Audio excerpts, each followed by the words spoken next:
The next kind of reaction we're going to learn are called decomposition reactions. If you think about a decomposition reaction, it's exactly as what the word decomposition means, which is to break down. You can refer to Chapter 9 in your textbook for additional practice problems and help. So first we have a definition of what a decomposition reaction is.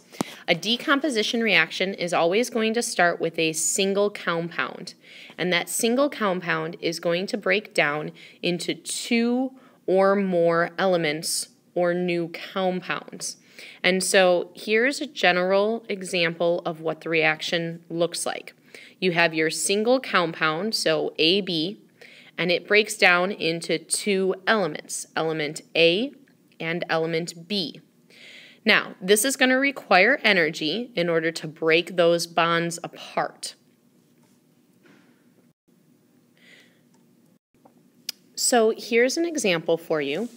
I have ammonium nitrate as a solid, and that is going to decompose into dinitrogen oxide gas and water.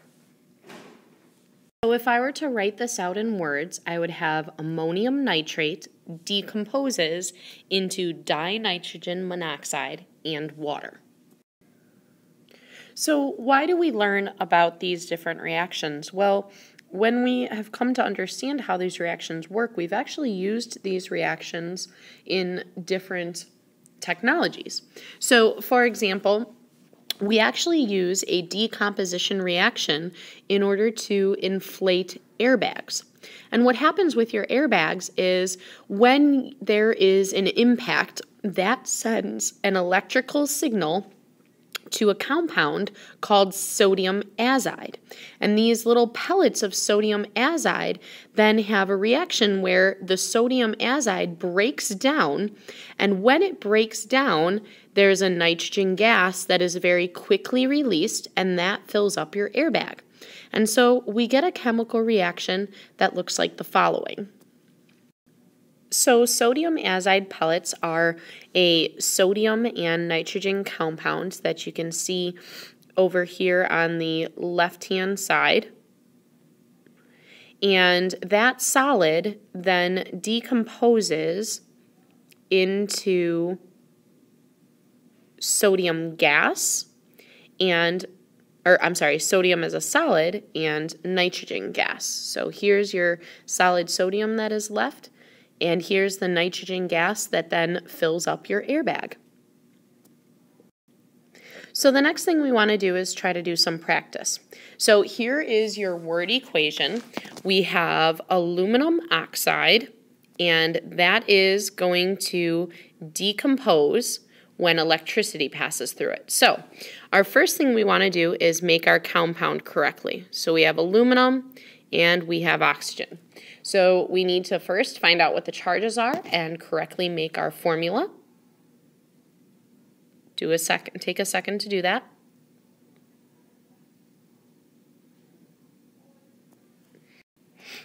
So oxygen has a -2 charge, aluminum has a +3 charge. So aluminum oxide, the compound would be Al2O3. And we're going to decompose that into aluminum and oxygen gas. Your next step now is going to be balancing it, just like we've been doing all along. So take a minute and try to balance that chemical reaction. So to balance this chemical reaction, you would need to put a 2 in front of our aluminum oxide, and then a 4 in front of the aluminum, and a 3 in front of the oxygen. And then we would be balanced with 4 aluminums on each side and 6 oxygens on each side. I'd like you to go ahead and take a minute and try the next one. Nickel 2 hydroxide decomposes to produce nickel 2 oxide and water. Again, your first step is going to be writing the compounds correctly, and then the next step will be balancing. Take a minute to pause the video and try that now.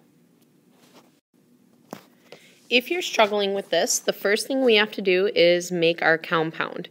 So nickel has a positive 2 charge on it because it has the 2 right here as its Roman numerals. Hydroxide is OH and it has a negative charge to it. So that means that we are going to need 2 hydroxides to balance with that positive 2 nickel charge right here on the left-hand side. So our compound for nickel 2 hydroxide should be Ni parentheses with an OH and then a 2 outside of those parentheses for the hydroxide. Now it decomposes into nickel 2 oxide.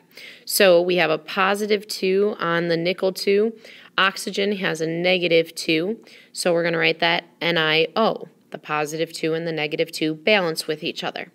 Finally, we have water as our other product, so that's just H2O.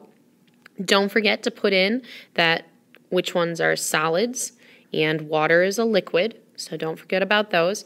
And then finally, our last step is going to be balancing. In terms of nickel, I have 1 atom on the reactant side, and I have 1 atom on the product side. Oxygen, I have 3 of them on the reactant side, and oxygen over here, it looks like I have 2 of them. I'm sorry, I have 1. I've got 2 on this side, and I have 2 on the other side. And then finally, for hydrogens, it looks like I've got 2 on this side, and I've got 2 hydrogens on my product side. So it looks like everything is balanced. So I don't have to add any coefficients in order to balance this reaction, and I'm done with it. So the more you practice these, the better you're going to get at them.